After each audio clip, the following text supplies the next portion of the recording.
primeiro tema, então, que nós vamos tratar nessa expectativa pela celebração da festa de Shavuot é Aviv.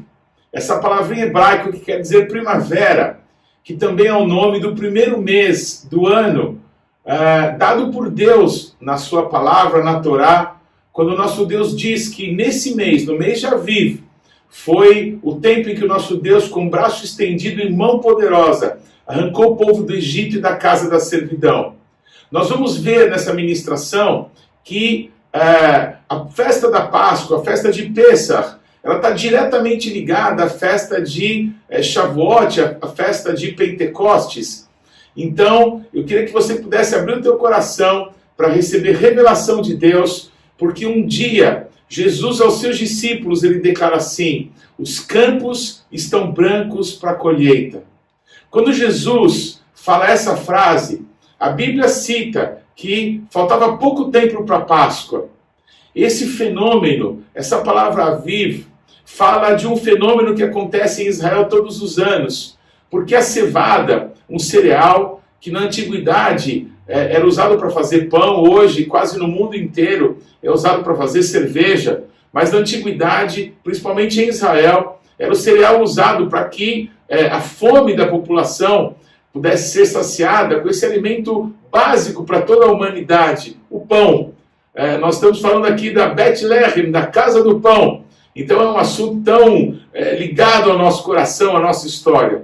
Mas entenda isso, a cevada, esse cereal que nasce como mato em Israel, ela, nessa época do ano, nessa época da celebração de Páscoa, de Pêssar, ela se manifesta com esse fenômeno. Ela que nasce naturalmente uma plantinha verde, como qualquer outra, ela fica amarelada e quebradiça. E esse fenômeno das espigas de cevada estarem amareladas e quebradiças, chamamos de Aviv. É um sinal da primavera, é o sinal desse primeiro mês do ano. O nosso Deus declara lá no livro de Êxodo, capítulo 12, que esse seria o primeiro mês do ano, o principal dos meses do ano. Porque foi nesse período, foi nesse mês, que o nosso Deus arrancou o povo do Egito e da casa da servidão. E para nós que cremos em Yeshua, muito mais significado tem, porque foi justamente numa Páscoa, num Pêssar, há quase 2000 anos atrás, que Yeshua, o Cordeiro de Deus que tira o pecado do mundo, se entregou por todos nós. Ele se entregou à cruz, à morte da cruz, para que pudesse nos resgatar, para que a morte não nos tocasse mais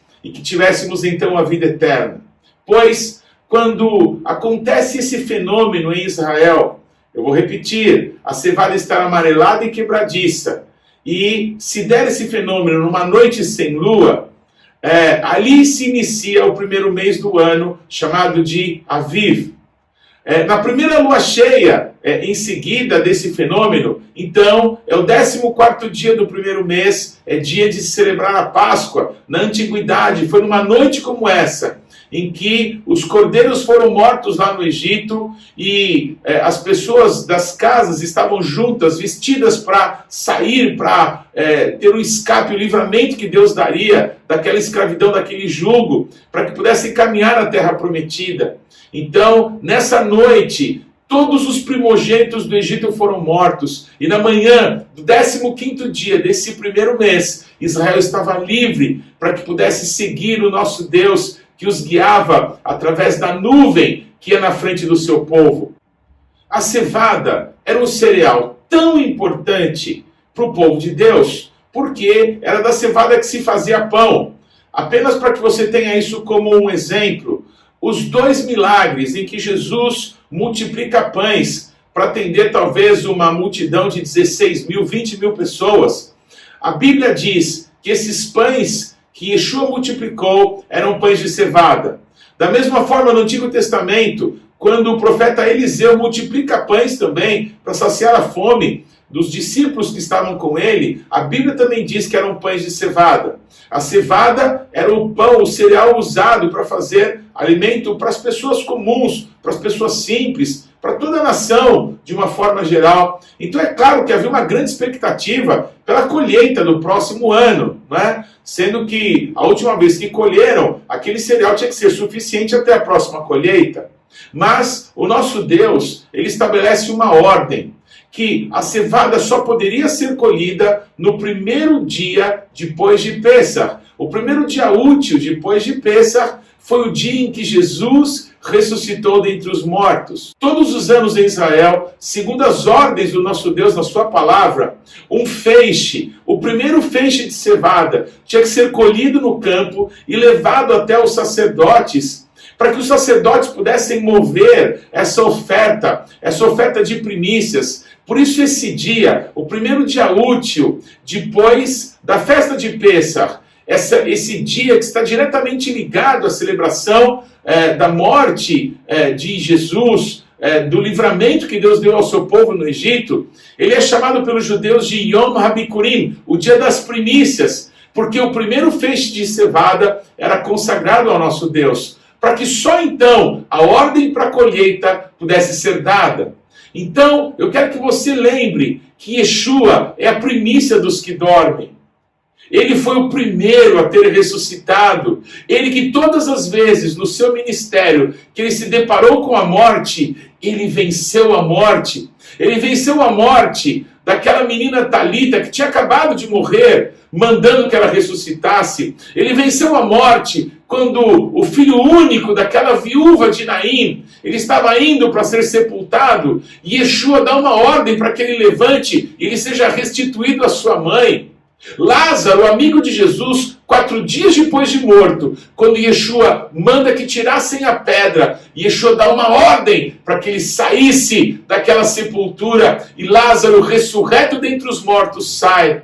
Mas Yeshua, ele mesmo, ressuscitou dentre os mortos, não para experimentar de novo a morte, mas Yeshua foi o primeiro que experimentou a ressurreição, não para que depois voltasse a morrer, mas para que vivesse para sempre, porque ele é a própria vida. Aleluia! Se Yeshua ressuscitou, os que morreram em Cristo ressuscitarão primeiro, e os que estiverem vivos, e nós que estivermos vivos, num abrir e fechar de olhos, seremos também transformados, e estaremos com o Senhor para sempre. Desse dia, o dia em que o povo saiu do Egito e da casa da servidão, desse dia, o dia em que Jesus Cristo ressuscitou dentre os mortos, se conta 50 dias até a festa de Pentecostes. Foi nesse período de 50 dias que o povo de Israel, saindo do Egito, chegou até o Monte Sinai, onde Deus tinha um encontro com o seu povo. O nosso Deus disse a Moisés: vai e diga ao faraó que deixe o meu povo ir, para que possa celebrar uma festa para mim no deserto, para que possa vir me adorar. E o nosso Deus se encontra com o seu povo no Monte Sinai, no 50º dia, na manhã, quando o dia amanheceu no 50º dia, o nosso Deus estava lá no Monte Sinai, que tremia e havia fogo sobre aquele monte, e o toque de chofar feito por anjos, e o som de trovões e relâmpagos, trazia uma visão terrível, mas o que o nosso Deus queria era relacionamento, era comunhão com o seu povo, pois foi assim, 50 dias depois da ressurreição de Jesus, 10 dias depois que ele de novo ascendeu aos céus, e que ele disse: não saiam de Jerusalém, até que do alto vocês sejam revestidos de poder, que Yeshua derrama do seu espírito, e o sinal disso foi o som como de um vento impetuoso, que encheu a casa, onde estavam aqueles 120 homens e mulheres, num upper room, num aposento alto, num cenáculo, todos juntos, um só coração. Eu quero que a gente possa caminhar nesses dias que se antecedem a essa festa, compreendendo que uma medida está sendo cheia, que o entendimento, a revelação, a preparação que Deus espera de nós para um grande derramar da sua presença está sendo completada no nosso coração, no nosso entendimento, através do nosso quebrantamento diante de Deus. Os judeus, eles fazem a contagem desses 50 dias, a cada dia enchendo uma porção chamada Omer. Omer foi a quantidade de cereais que foram entregues nessa oferta que é feita no primeiro dia, no Yom HaBikurim.